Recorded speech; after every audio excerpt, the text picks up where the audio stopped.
반드시 비트코인을 모아야 됩니다. 파는 자산이 아니에요. 예적금이라고 생각을 하셔야 됩니다. 안녕하세요. 경제시그널 김태욱입니다.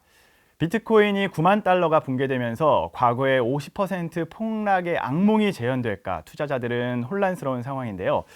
이번 하락이 단순 조정인지 추세 전환의 신호인지 스매시파이의 백훈종 대표님과 함께 이야기 나눠보겠습니다. 안녕하세요. 안녕하세요. 대표님, 일단 오늘 상황을 한번 짚어봐야 될 것 같아요. 지금 이 시간 현재 비트코인 가격을 보니까 1억 3,550만 원 정도입니다. 어떻게 보세요? 네, 일단 9만 달러, 지금 10만 달러가 깨졌잖아요. 그래서 10만 달러가 깨졌으니까 이제 하락장으로 가는 거 아니냐 이렇게 불안했던 게 불과 엊그제인데 또 어제 9만 달러도 깨졌습니다. 그래가지고 야, 이거 어디까지 내려가는 거냐, 지금 투자자들의 불안감이 거의 극에 달해 있는 상태일 겁니다. 저도 이제 주변에서 비트코인 투자하고 계신 분들이 계속 연락 오세요. 어디까지 떨어질 것 같냐고, 불안하다고. 이번에 특히 처음 비트코인 투자를 시작하신 분들은 되게 불안하실 것 같아요. 아마 이제 달러 기준으로 12만 5천 달러 전고점이었어요. 10월 초 전고점 가격에 매수하신 분들이 많을 거고, 그러면 그때부터 지금까지 25% 하락한 거라서 지금 뭐 사투리로 하면은 이거 어디까지 떨어지는 거예요? 이런 게 궁금하시겠죠? 제 생각에는 일단 비트코인이 디지털 골드라는 별명이 있어요. 물론 이번 시즌에 금이 엄청나게 올랐습니다. 근데 비트코인은 디지털 골드라는 별명이 있지만 금을 따라가지 못하고 굉장히 천천히 횡보만 하고 있단 말이죠. 근데 과거에 비트코인 가격이 금 가격과 동행할 때를 보면은 금 가격이 이렇게 급격하게 오르면 비트코인이 한 70일 정도의 시차를 두고 같이 따라오르고, 따라오른 걸 넘어서 더 폭발적으로 상승을 해줬단 말이에요. 근데 지금이 이제 거의 한 그 정도 주기가 됩니다. 금 가격이 이제 지금은 좀 정체를 하고 있지만 4,400불까지 급격하게 올랐던 게 이제 한 지금으로부터 한 두세 달 전부터 4개월 전부터 급격하게 많이 오르기 시작했고, 비트코인은 그동안 횡보를 해왔고, 이제 그러면은 한 이 정도 시점부터는 금 가격이 그동안 올라간 거를 따라갈 때가 되었다라는 그런 패턴 정도는 되었어요. 근데 디지털 골드니까 그러면 당연히 그렇겠지라고 하는 거는 좀 이제 개연성이 떨어지잖아요.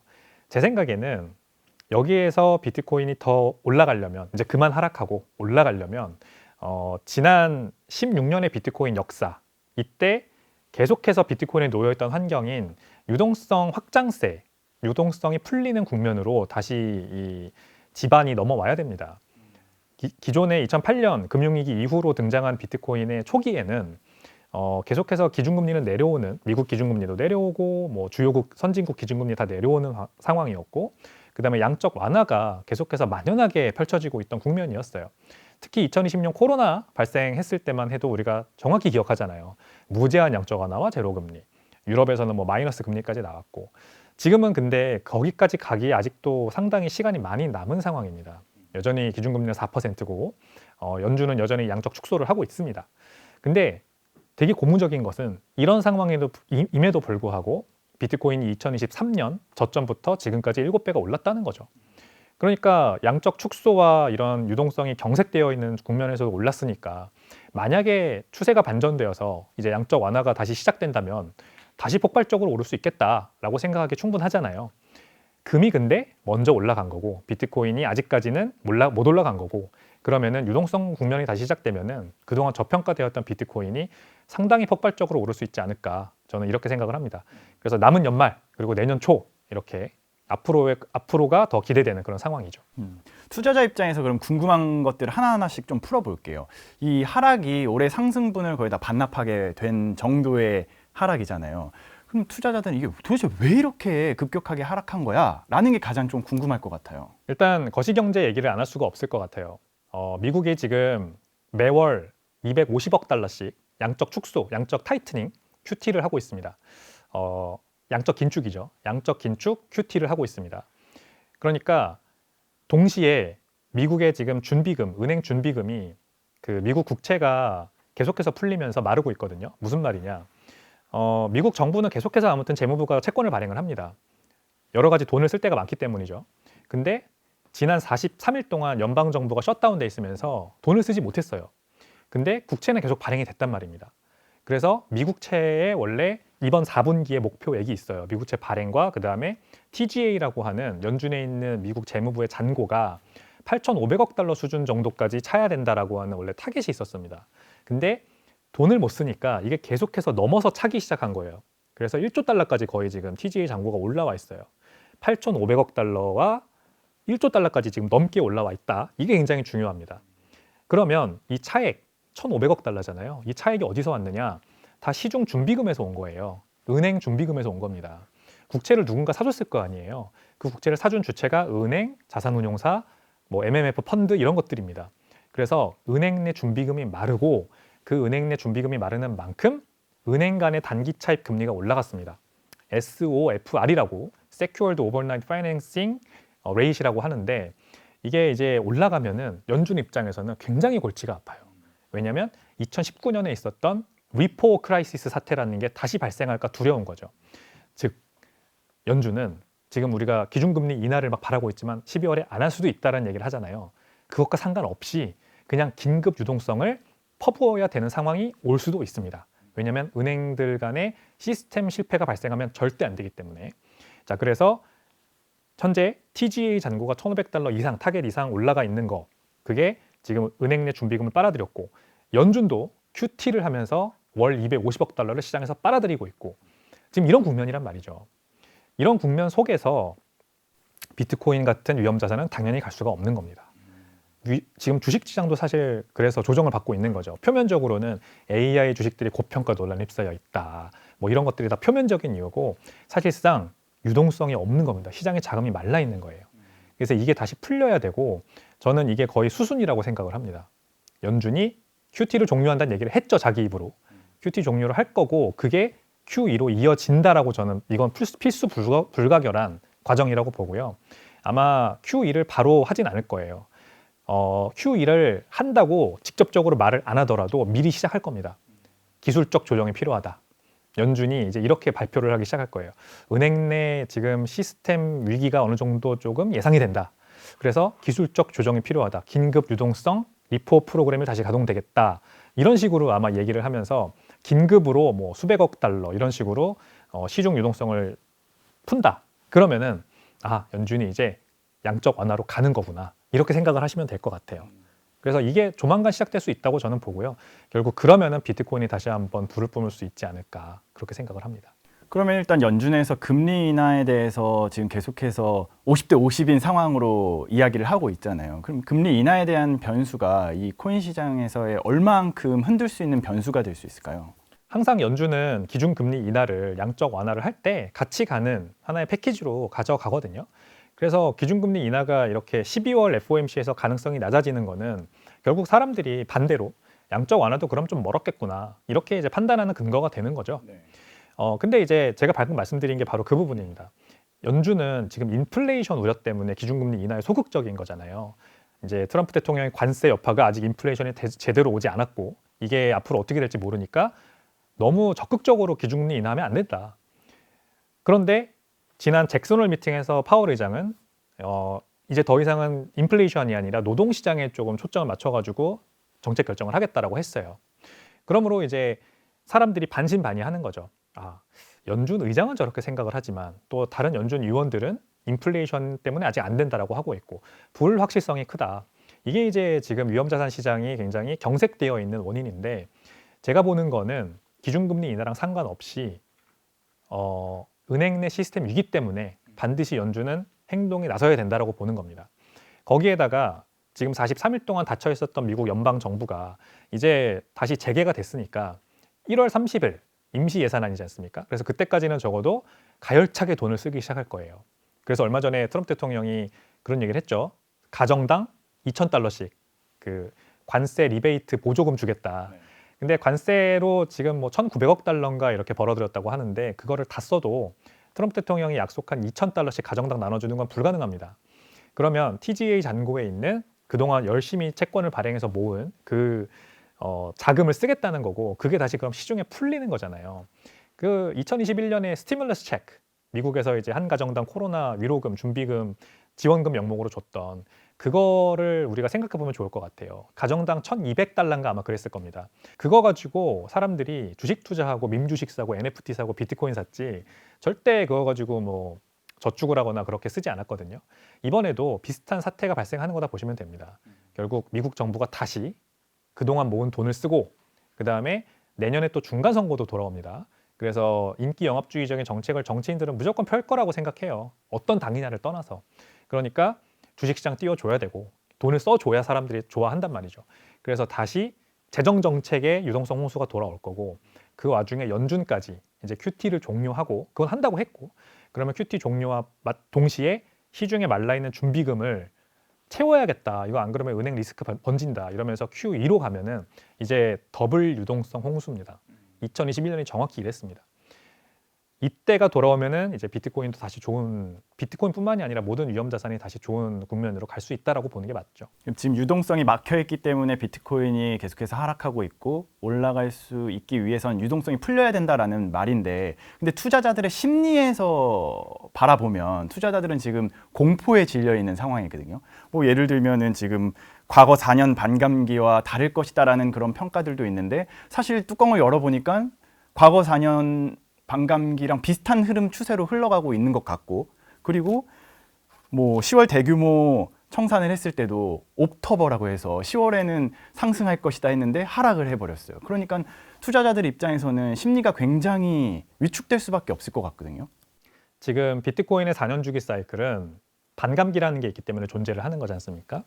즉 비트코인의 발행량이 절반으로 줄어드는 그 날이 4년에 한 번씩 찾아와요. 그게 이제 비트코인 가격이 그 주기에 맞춰서 한번 크게 오를 때가 온다라는 그게 결국 4년 주기입니다. 그래서 지금 2024년에 반감기가 있었기 때문에 2025년 이때쯤 되면은 보통은 가격이 한번 크게 오를 때가 온다라는 게 이제 4년 주기 사이클입니다, 결국. 근데 이 사이클이라는 게 굉장히 이제 얕은 수준의 분석인 게 우리가 언제나 데이터를 보면은 과적합이라는 거를 조심해야 된다고 합니다. 그러니까 지난 16년의 역사에서 15년을 그랬으니까 앞으로도 그럴 거다라는 게 바로 과적합의 오류예요. 근데 이제 세 번의 사이클이 그동안 15년 동안 있었고 그때는 항상 이렇게 4년 주기의 마지막 해에 즉 이번 사이클로 하면 올해의 연말에 가장 크게 올랐다. 이게 바로 그 이유입니다. 근데 이게 과적합의 오류에 정확히 빠진 거죠. 그렇게 되지 않을 가능성에 대해서도 같이 봐야 됩니다. 그러면 뭐가 이렇게 되지 않게 만들었냐? 앵커님께서 말씀하신 사람의 심리. 인간의 심리가 결국 모든 것을 판단하는 거예요. 결정하는 거예요. 비트코인이 아무리 발행량이 반으로 줄었고 지금 뭐 트럼프 대통령이 암호화폐 이제부터 미국을 암호화폐 수도로 만들겠다고 했지만 투자하는 사람들, 사는 사람들의 투심이 돌아오지 않았으면은 기존의 세 번의 사이클에서 발생했던 상승장이 나올 수가 없습니다. 근데 사람들이 다 그걸 간과하죠. 다 지금 공감하실 거예요. 우리가 이 방송을 보면서 비트코인을 가지고 있다고 하는 사람들조차도 불안하잖아요, 지금. 불안해서 도저히 이거 가지고 있을 수가 없다라고 느끼는데 우리보다 비트코인에 대한 어떤 인식이나 투자 경력이 훨씬 짧은 사람들은 어떻겠어요. 그래서 지금 미국의 MMF 잔고를 보면요. 우리나라도 이제 증권사를 통해서 주식 투자하시는 분들이 대기자금 들어가 있는 곳이 이제 MMF지 않습니까? 그 MMF 대기자금 규모가 역대급으로 높아져 있습니다. 8조 달러 가량이 지금 MMF 잔고에 들어와 있거든요. 그게 뭘 말하는 거냐? 진짜 투자할 데가 없다. 너무 불안하다 지금. 모든 게 불확실하고 유동성도 들어오지 않았고 뭐 기준금리도 안 내려갔고 어디에 투자를 해야 될지 모르겠으니까 일단 한번 MMF에 넣고 이자나 받아보자라고 하는 심리입니다. 이 심리가 아직 끝나지 않았으니까 미국 그 비트코인의 4년 주기 사이클도 예전처럼 안 가는 거죠. 그리고 경기 사이클이라는 걸 또 우리가 무시하면 안 됩니다. 비즈니스 사이클이라고도 하고 경기 사이클이라고 하는데 이 ISM에서 발표하는 구매자 지수가 있지 않습니까? 서비스업과 제조업이 있죠. 서비스업이나 제조업 둘 다 마찬가지인데 지금 보면은 지난 2008년 금융위기 이후로 4년 주기 사이클이 존재해요. 거기도. 신기하죠. 그래서 이 제조업과 서비스업에 종사하는 구매 담당자가 내년 경기를 어떻게 전망하냐. 낙관하면은 50 이상, 부정하면은 비관적으로 보면 50 이하인데 지금 50 수준에 걸쳐 있어요. 그러니까 2021년 때 정확히 그게 상승장이었잖아요. 그때 정확히 그 ISM 제조업과 서비스업의 지수가 50 이상으로 급격하게 올라가던 시기였고 즉 사람들이 내년 경기를 굉장히 낙관하던 중이었고 그때 불장이 겹친 겁니다.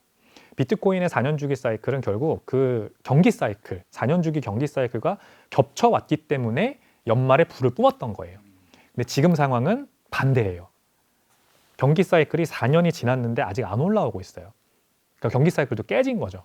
50 수준에 머물러 있다면 사람들의 투심이 죽을 수밖에 없겠죠, 당연히. 그것도 마찬가지 비트코인의 안전주기 사이클에 영향을 미치고 있는 거다. 그래서 우리 다 같이 봐야 돼요. 지금 비트코인이 옛날처럼 소수의 이제 그 크립토 펑크라고 하죠. 나 암호화에 관심이 있어, 또는 이런 디지털 자산에 관심이 있어 하면서 뭔지 모르겠지만 일단 투자해, 이런 사람들이 자기들끼리 투자하던 자산이 더 이상 아니라 2조 달러의 시가총액을 가지게 된 메이저 자산군으로 성장을 했으니 여기에 영향을 미치는 갖가지 거시 경제적 이벤트들과 사람들의 심리와 이런 거 같이 봐야 된다라는 말씀을 좀 드리고 싶습니다. 근데 투자자 입장에서 보면은 뭐 주식으로 따지면 워렌 버핏이 이런 걸 샀다라고 하면은 그거를 사고 싶은 마음이 생기고 사려고 하고 하잖아요. 비트코인 투자자 입장에서는 지금 뭐 다량을 장기 보유한, 흔히 고래라고 하죠. 고래들이 팔았다 그러면 더 불안해지는 게 사람의 심리인 거잖아요. 근데 지금 시중에서 이야기 나오는 게 고래들이 지금 굉장히 많이 팔았다, 이런 이야기들이 나오니까 더 불안해지는 것 같아요. 그거는 이제 두 가지로 나눠가지고 좀 설명을 드려야 될 것 같아요. 첫 번째, 고래들이 파는 건 사실입니다. 2024년부터 가열차게 팔고 있어요. 이 여기서 말하는 고래라고 하는 사람들은 누구냐?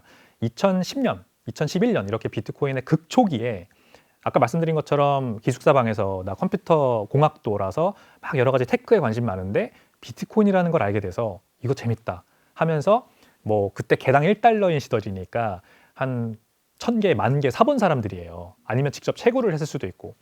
그런 사람들이 이제 시간이 지났잖아요.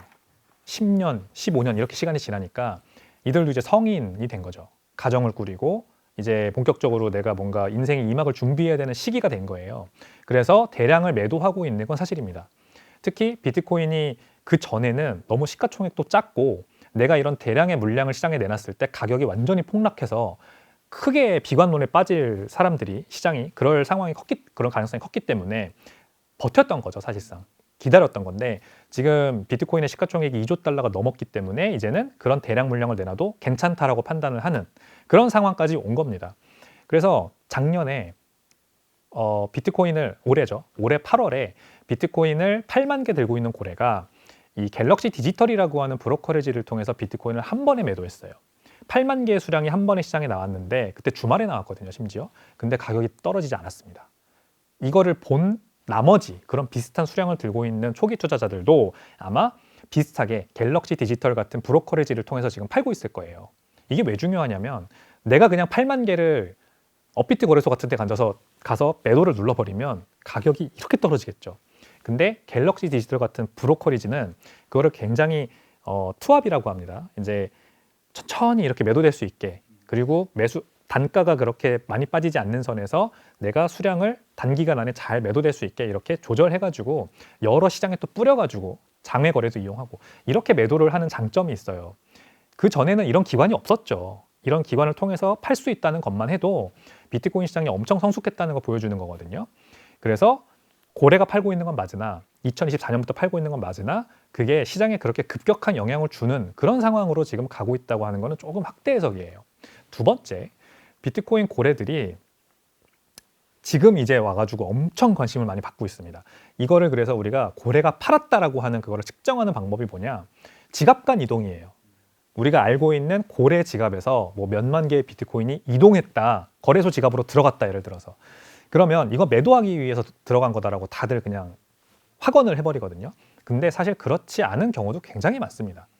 그냥 지갑을 이동하려고, 또는 포트폴리오 리밸런싱을 하려고, 또는 요즘 DAT라고 해서 비트코인을 재무제표에 담는 상장사들이 굉장히 많이 늘었는데 이런 상장사들의 비트코인을 출자하는 고래들도 많아요. 즉 비트코인을 그 회사에 주고 지분을 받는 거죠. 지분을 받아서 그 지분 가치가 뛰면은 더 부자가 될 수 있으니까. 게다가 주식으로 받으면은 그 주식을 활용해서 절세도 할 수 있고 주식담보대출도 받을 수 있고 이런 장점이 있고, 또는 비트코인 담보 대출을 받는 것도 있어요. 그러니까 비트코인을 은행에다 맡기고 금융기관에 맡기고 현금 대출을 받기 위한 지갑 간 이동일 수도 있습니다. 이런 것들을 다 매도다 이렇게 지금 치부해버리는 게 조금 있는 것 같아서 그렇게 단언할 수는 없다, 이렇게 좀 짚어드리고 싶습니다. 그러면은 지금의 하락은 과거의 하락과는 조금 다르다라고 이렇게 분석을 하시는 것 같은데 어떤 부분에서 그렇게 좀 분석을 하시나요? 일단 비트코인 가격이 상승장 중에도 고점 대비해서 30%, 50%까지 떨어지는 일도 굉장히 잦아요. 근데 현재 9만 달러 기준으로 전고점 12만 5천 달러 대비 25% 떨어진 겁니다. 그러면은 사실상 지난 사이클의 하락장 대비해서는 그 폭이 그렇게 크지 않은 수준이기는 해요. 만약에 여기에서 8만 달러, 7만 달러까지 급격하게 빠진다면 이러면은 패닉셀이다 이제 이렇게 보면서 하락장 전환의 가능성이 있다고 볼 수 있을 것 같은데 9만 달러에서 일단 멈췄단 말입니다. 그 말은 한 25% 떨어졌으면 여기는 저점이다 보고 다시 들어오는 매수자들이 있다는 걸 말하는 거라서 그러면 그 사람들이 이걸 하락장이라고 판단하지 않았겠죠. 그래서 지금 장기적인 추세가 끝나지 않았다라고 보는 거고요. 그리고 기존의 하락장에서는 하락장이 오기 전에 상승장에서 이미 급격한 상승이 많이 발생을 했어요. 그래서 지난 2017년에는 5천 달러에서 2만 달러까지 한 2개월 만에 순식간에 올라갔단 말입니다. 그러니까 그 구간에 5천 달러에서 2만 달러 4배 가는 동안에 거래량이 거의 없이 그냥 가격만 올라가는 에어포켓이라는 게 존재를 했어요. 그게 2021년 상승장에서도 마찬가지로 이제 연초에 1차 상승 갈 때 그때도 똑같이 발생을 했었습니다. 근데 이번에는 그런 에어포켓이 없어요. 즉 급격하게 가격이 오른 구간이 별로 없어요. 지난 트럼프 대통령 작년에 당선됐을 때 그때 한 6, 7만 달러에서 10만 달러 그 구간에 약한 에어포켓이 있긴 했는데 그게 트럼프 대통령이 이제 임기 시작한 3, 4월 달에 올해 3, 4월 달에 한번 메워졌거든요. 그래서 이번 사이클은 상승장도 굉장히 점진적으로 이뤄지고 있지만 그만큼 급격하게 가격이 오르는 에어포켓이 없기 때문에 하락장도 점진적으로 일어나고 있다고 봐야 됩니다. 예전 같으면은 그래서 7만 달러까지 한 번에 떨어졌어야 돼요, 사실상. 근데 지금 9만 달러에서 버티죠. 12만 달러에서 일단 10만 불에서 한번 버텼죠. 그리고 9만 달러 버티죠. 이렇게 각 구간마다 매물대가 굉장히 많이 존재하기 때문에 하락장이 그렇게 크게 급격하게 떨어지는 일은 많이 없을 것 같다라는 생각이 들고 그러면은 패닉셀이 없으니까 호재만 돌아오면은 가격이 상승할 수 있다는 걸 말하는 거예요.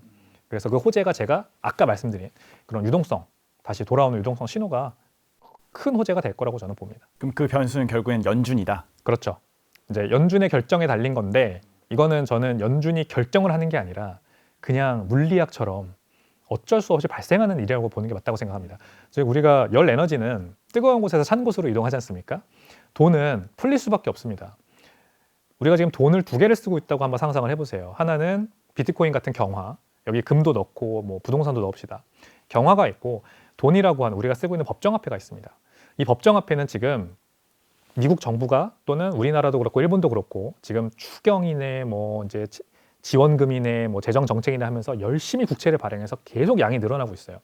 지금 신규 화폐가 공급되지는 않고 있습니다만 M2가 늘어난 게 꼭 신규 화폐가 늘어나는 건 아니니까 신규 화폐가 이제 발행될 조짐이 보이죠.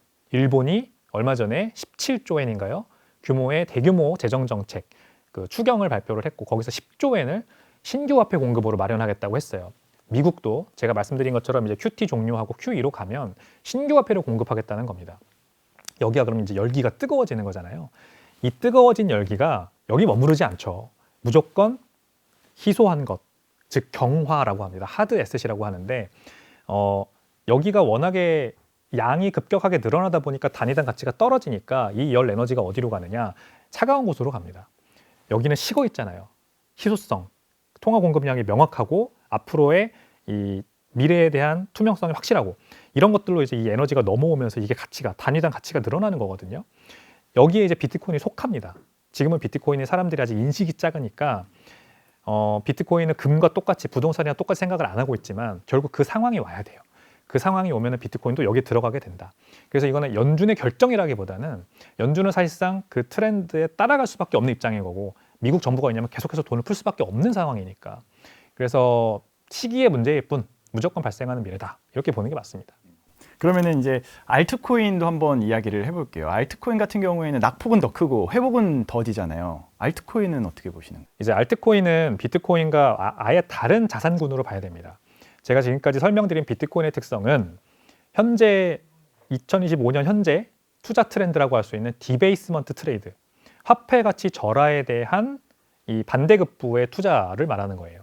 그래서 금이 이 중앙은행들이 많이 산다. 그리고 그 중앙은행들이 많이 사는 게 팔기 위해서냐, 샀다 팔았다 하기 위해서냐, 계속 쟁여놓기 위함이지 않냐. 그러면은 우리도 금을 사야 되나 보다. 이렇게 해가지고 화폐 가치 절하에 대한 어떤 반대급부에서 금의 가치가 귀중해진 거고 비트코인이 아직 못 따라갔지만 그 트렌드를 같이 갈 거고 AI 주식들 가치가 왜 오릅니까? AI 주식들이 유일하게 돈을 번다고 생각하기 때문이죠. 지금 굉장히 불안한데 뭐 미중 패권 경쟁이네, 그리고 인플레이션이네, 기준금리 안 내려주네, 뭐 이런 것들로 굉장히 불확실성이 큰데, 그럼 이 상황에서 내가 기대고 판단할 수 있는 유일하게 믿을 만한 지표가 뭐냐? 바로 빅테크 기업들의 실적 발표. M7, 미국의 M7 기업들 계속 분기별로 20%, 30%씩 성장하지 않습니까? 어쨌든 간에 자기들끼리 뭐 투자를 서로 해주고 뭐 이러고 있긴 하지만, 이런 것들이 이제 최대한 안전한 거, 최대한 가장 돈을 확실하게 벌 것 같은 거, 그런 것들로 돈을 지금 쏠리게 만들고 있는 거예요. 근데 이런 상황에서 알트코인은 그럼 뭐냐? 약간 유니콘입니다. 유니콘. 유니콘은 지금 상황에서는 투자에 적격하지가 않죠. 디베이스먼트 트레이드라고 하는 이 현재 투자 트렌드에 맞지 않습니다. 옛날같이 2021년, 2020년 이렇게 양적 완화와 그 다음에 미국 정부의 재정 지출이 같이 이루어지는 이런 유동성 홍수 속에서 이제 100년 뒤를 보는 사람들이 나타나죠. 아, 지금 돈 못 벌어도 괜찮아. 100년 뒤 막 우주로 갈 것 같다. 메타버스로 갈 것 같다. 이런 게 이제 막 사람들이 위험자산 선호 심리가 극대화되는 구간이지 않습니까? 이럴 때 알트코인들을 바라보게 되는 거죠. 그러니까 알트코인들은 비트코인처럼 경화로 보면 안 됩니다. 그냥 하나의 블루칩 주식이고, 블루칩 주식인데 더 위험 자산으로서의 리스크가 큰 그런 무언가로 봐야 돼요. 이런 것들은 아직 법적 정의도 불명확하고, 그 뭐 공시를 하는 것도 아니고, 우리가 볼 수 있는 재무제표가 있는 것도 아니고, 어떤 기술적으로 유틸리티를 확실하게 입증한 것도 없습니다. 심지어 뭐 자체적으로 서비스를 만들어서 그게 사람들한테 널리 퍼져가지고 막 쓰이고 있으면 법적인 정의야 불분명하더라도 어차피 규제는 따라오는 거니까 미리미리 투자하는 것도 괜찮죠. 근데 유틸리티, 사용성으로 뭔가의 자기의 존재 가치를 입증한 알트코인이 있는가 과연? 트럼프가 발행한 밈코인 같은 것도 뭐 도대체 왜 투자하는 거지? 다 물음표. 그래서 이런 것들로는 지금 한동안은 앞으로 좀 조심스러울 거고요, 투자하기가. 그래서 여기로 투심이 돌아오려면 2020년을 한번 상상해 보시면 될 것 같습니다. 그때 같은 유동성 호수가 돌아와야 될 거다. 거기에서도 근데 무슨 알트코인이 오를지 어떻게 알겠어요? 그러니까 난이도가 정말 높은 게임에 참가하시는 거라는 걸 알고 투자를 하셔야 될 겁니다. 그러면 이건 좀 다른 하나의 더 추가적인 질문으로, 지금 말씀하신 대로 유동성이 결국에는 풀리게 되면 비트코인은 오를 것이다라고 지금 이야기를 하시는 것 같은데, 인식이 굉장히 낮은 상황이라고 하셨잖아요. 그러면 사람들이 유동성이 풀렸을 때 가장 먼저 가야 하는 투자처로 비트코인을 과연 선택을 할까요? 아마 그럴 겁니다.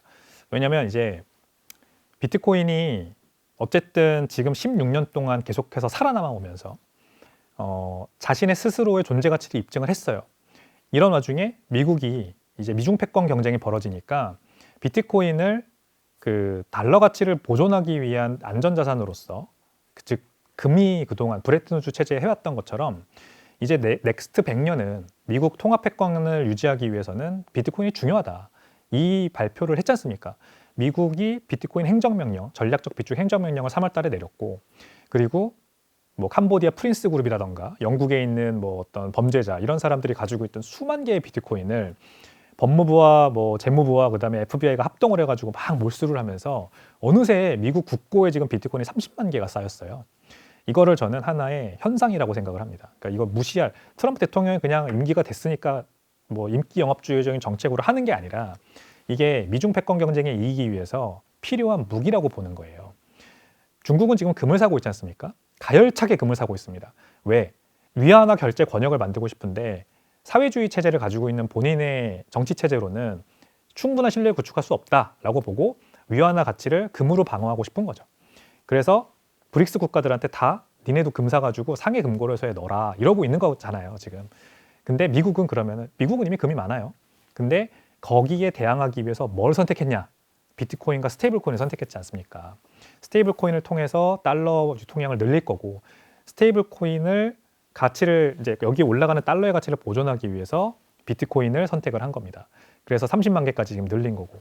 자, 이러면은 우리도 한번 이 물결에 타봐야 되지 않겠냐 생각이 들지 않냐는 거죠. 물론 인식이 낮죠. 근데 그 인식이라는 거는 결국 세대 간의 변화입니다. 지금 현재 비트코인의 인식이 낮은 거는 아직도 주류, 지금 현재 활발하게 사회활동을 하고 있는 이 주류 세대가, 즉 4050 세대가 비트코인보다는 기존 전통 자산에 관심이 많기 때문이고, 이들이 이제 은퇴를 하고 그것을 바통을 2030 세대한테 물려주면, 지금 현재 알파 세대 같은 경우는 뭐 스마트폰을 자기 장기처럼 여긴다는 세대지 않습니까? 그만큼 디지털에 훨씬 더 친숙하단 말이죠. 디지털 자산에 대한 거부감이 없어요, 이 사람들은. 그러니까 이 사람들이 사회 주축으로 나올 때 비트코인이 진짜 디지털 골드가 된다고 저는 봅니다. 이 흐름은 멈출 수 없다. 대표님이랑 쭉 지금까지 이야기하면서 이제 마지막 전략을 짜보려고 하는데 이미 대화 안에 답이 좀 담겨 있는 것 같아요. 그럼에도 불구하고 질문을 드려보면 비트코인 과연 팔아야 할까요? 사야 할까요? 비트코인은 파는 자산이 아닙니다. 계속해서 사야 되는 자산이에요. 왜 그러냐? 파는 시점은 사람마다 다 다르죠. 내가 어떤 뭔가 큰 소비가 필요할 때 내가 가지고 있는 자산을 파는 겁니다. 여기에서 자산이라는 말을 한번 예금으로 바꿔보세요.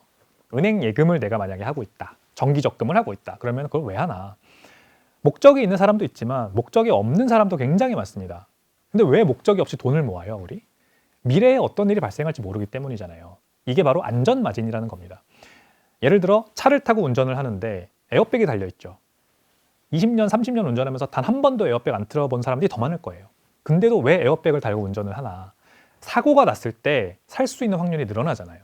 마찬가지로 우리 인생이 긴데 살다 보면 돈이 필요한 일들이 정말 많이 발생을 합니다. 누가 아플 수도 있고 내가 갑자기 사고를 당할 수도 있고 직장에서 잘릴 수도 있고 이런 거를 대비하는 거예요. 돈은 항상 내가 시간과 에너지를 통해서 벌어들인 부를 저장하는 저축 창고입니다. 저장고입니다.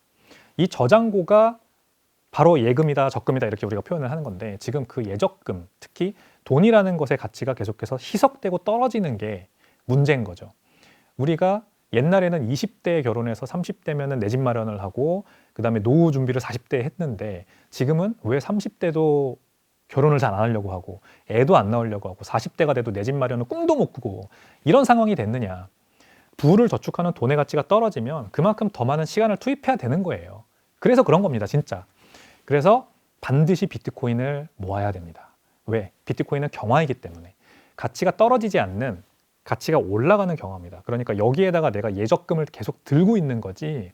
그러다가 이제 내가 뭐 돈이 필요한 일이 생기겠죠. 예를 들어 결혼을 한다, 뭐 아니면 차를 산다, 집을 산다 이러면은 비트코인을 그때 팔아보세요. 그때 몇 년이 지났다 치고 그러면은 내가 똑같은 돈을 원화나 달러나 이런 돈에 투입했을 때보다 훨씬 가치가 올라 있을 거거든요. 그러니까 자연스럽게 나의 소비력이 올라가는 거고 부가 상승하는 겁니다. 비트코인은 그래서 파는 자산이 아니에요. 샀다 팔았다 하는 트레이딩용 자산이 아니라 예적금이라고 생각을 하셔야 됩니다. 네, 알겠습니다. 오늘 말씀 잘 들었습니다. 네, 지금까지 스매시파이의 백훈종 대표님과 이야기 나눴습니다. 고맙습니다. 감사합니다. 저희 경제 시그널 영상 많이 봐주시고요. 좋아요, 구독, 알림 설정 부탁드립니다.